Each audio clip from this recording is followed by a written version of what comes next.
Let's start with Jordan Love. I want to start with Jordan Love here because big win over the Houston Texans. This was a battle going into it between two teams that, talking about that line in the sand, there were people that thought about the Houston Texans as a top 5 team in the NFL, the Green Bay Packers as a top 5 team in the NFL, specifically when it comes to these two quarterbacks. And Jordan Love ends up completing, 24 of his 33 passes, over 200 passing yards in this one, 3 passing touchdowns, 2 interceptions. He had an equal 3 big-time throws and 2 turnover-worthy plays, although I think some of those were a little bit different in this game. You see the adjusted completion percentage and the passing grade there as well, 72.3 passing grade in this one. Essentially, what do we think about Jordan Love? Obviously he gets hurt at the beginning of the year, so there's a little bit of time. Okay, now he's coming back from injury. I think he came back a little bit sooner than I thought he was going to. So that was great to see. Now he is sort of kind of in rhythm. We've seen that over the last couple of weeks. What's your outlook here for Jordan Love, and what did you see this past week in particular in the win against the Texans? Yeah, I mean, Jordan Love is my favorite quarterback to watch, and it's probably my favorite offense in general to watch, especially in the passing game. So I'm always excited to watch Jordan Love. I think his kind of stats, whether they're like traditional box score stats or even like some of the advanced stats that we have or grade, haven't done justice to like how really sick this guy is on the football field.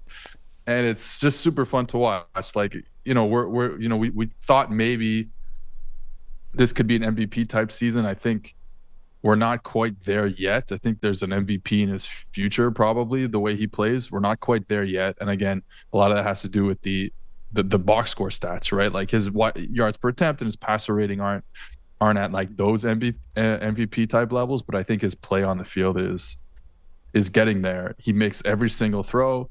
He's not afraid of any window. He's, I think there's some issues mechanically. He does create a lot of ground force, but at the same time, like kind of throwing off his back foot a lot, or leaning. I shouldn't say throwing off his back foot because that's kind of like the thing now, but just leaning backwards a lot. And it actually does show up in the numbers in terms of his amount of underthrows and things of that nature, like where the ball is being thrown to accurately. But other than that, like everything is amazing. He throws a beautiful deep ball over the shoulder. Yeah. He's got, and again, like this offense from Matt LaFleur, which they really don't do a lot. You know what I mean? Like it's like they have like 6 core passing concepts and they just dress them up in a ton of different ways and they get people open, especially over the middle of the field, where we've talked about this before. Like some quarterbacks, their play style is just gonna disallow them from throwing over the middle of the field. That's just not what they want to do. But when you can pair up what LaFleur wants to do, which is create these combinations over the middle of the field, high lows on linebackers, and you have a quarterback who wants to throw them, you're gonna get these great these 6 plays, these really great plays, quarterback plays. So excited. They're winning games. Even without really a great run game. When you just look at handoffs to the running back, the numbers are skewed when you add in the Malik Willis game. But when you just look at handoffs to the running back, they're not great. Jacobs has been good breaking tackles, but they haven't been able to block anyone on the offensive line in terms of the run game.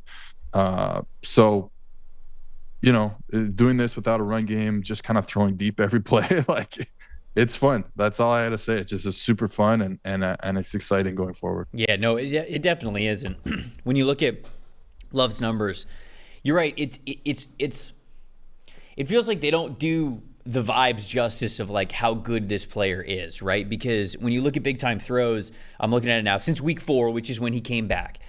Jordan Love, he's got a 3.3% like big time throw percentage. So how often he is making a big time throw per his passing attempts. And then when it comes to turnover worthy plays, it's a little bit higher. It's 3.6%. But I feel like there's so much more good than bad with Jordan Love. And I think that right now it's sort of in the middle with him coming back. But like we saw during the second half of last season, like I think that we're in a situation where Love could absolutely explode like from this point on. And when you get a win like the one that they had against the Houston Texans, I feel like it could be a big-time catalyst. And you go back and you watch some of the throws in the game, you bet, like it's sick. Like the way that he's playing the quarterback position is awesome. There's so much confidence in the way that he is operating. And again, it's like we could sit here and, tell you certain numbers and things like that. But at this point in time, it just feels like his play, his presence, aura, as the kids say, is better than the numbers that we have out there right now for him. And I think that we are on the cusp of him really hitting the gas again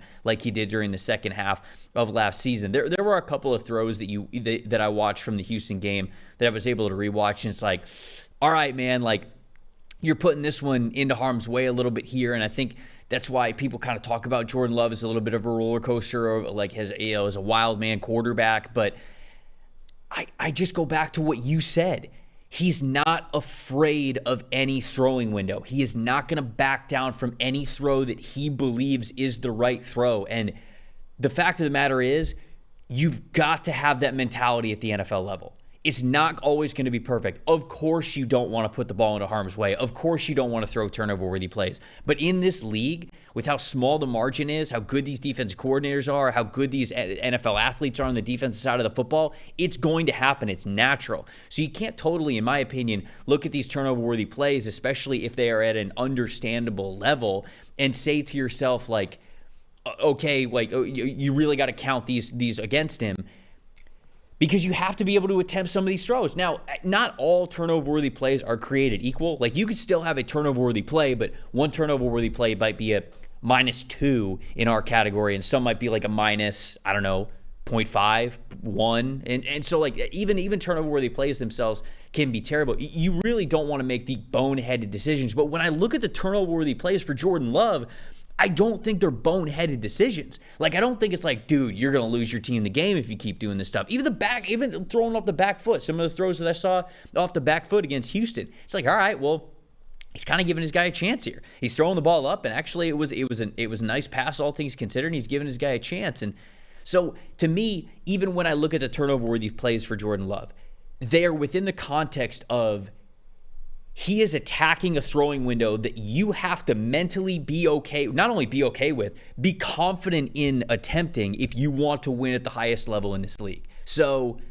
I'm of the same thought process that you are, where his good outweighs the bad right now. And I don't think the numbers reflect that quite yet, but I think that is coming for Jordan Love based on how he is playing. Because it's the same thing that happened the first, whatever it was, 6 games of last season before he turned it on and had that great second half of the season, which was, you look at it and you're like, hey, the decision making makes a lot of sense here. Mm-hmm. Everything he's doing decision making wise is really, really high level. It's just the execution hasn't been up to par. And then the execution came around last season, and you saw when those two things meet in the middle, you have this great offense and a great quarterback.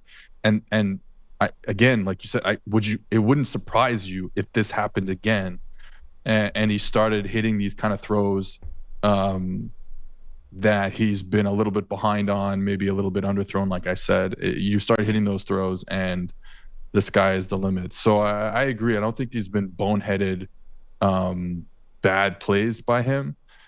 He understands the offense. He understands what everyone's trying to do on each play. He's getting a little bit better in terms of understanding protections, because it's something that we're going to talk about when we talk about Brock Purdy and protections, but like he's at least kind of controlling the protections a little bit more than any other quote unquote Shanahan quarterback does. A lot of that is because he played under Aaron Rodgers. So he just does a lot at the line of scrimmage, a lot more of the line of scrimmage than a lot of those quarterbacks are doing, especially at that age. So he's controlling this situation more than he ever has. And like I said, his play style allows him to access the entire field. So you're never in a deficit in terms of what can I call, what routes are going to be available for him when you're LaFleur. And then obviously you add in LaFleur's genius, and you're getting you'll get those box score stats will come around to the vibe based analysis that we're doing right now. I do think about this offense, and I wonder, like, either the run game is something that I continue to go back to. Like, it's funny, I just did the in the trenches show with Ollie Conley, and we were doing our top 10 offensive lines in the NFL, and And he had the Packers as his number 4 offensive line in the NFL. Yeah. I had them at number 10. And I had them at number 10 because they're sort of polarizing, right? They're the number 2 pass blocking offensive line in the NFL, and they're the number 28 run blocking offensive line in the NFL. So I wonder if just the overall efficiency numbers are sort of hanging on the running game, just getting a little bit better. But again, like even that, like it feels like this Packers team is on the cusp of totally exploding on the offensive side of the ball, like becoming a top 5 offense in the NFL.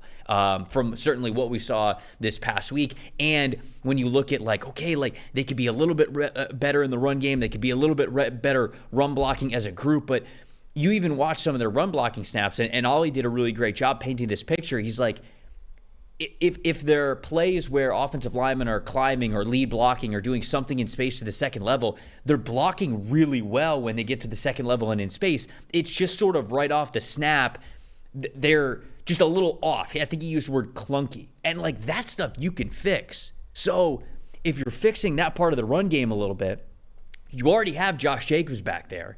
And if Jordan Love is playing the way that he has been playing over the last couple of weeks, in my opinion, second half of the season, Packers might be a top 3 offense in the NFL, especially if all of their receiving weapons stay healthy. Do you feel the same about that?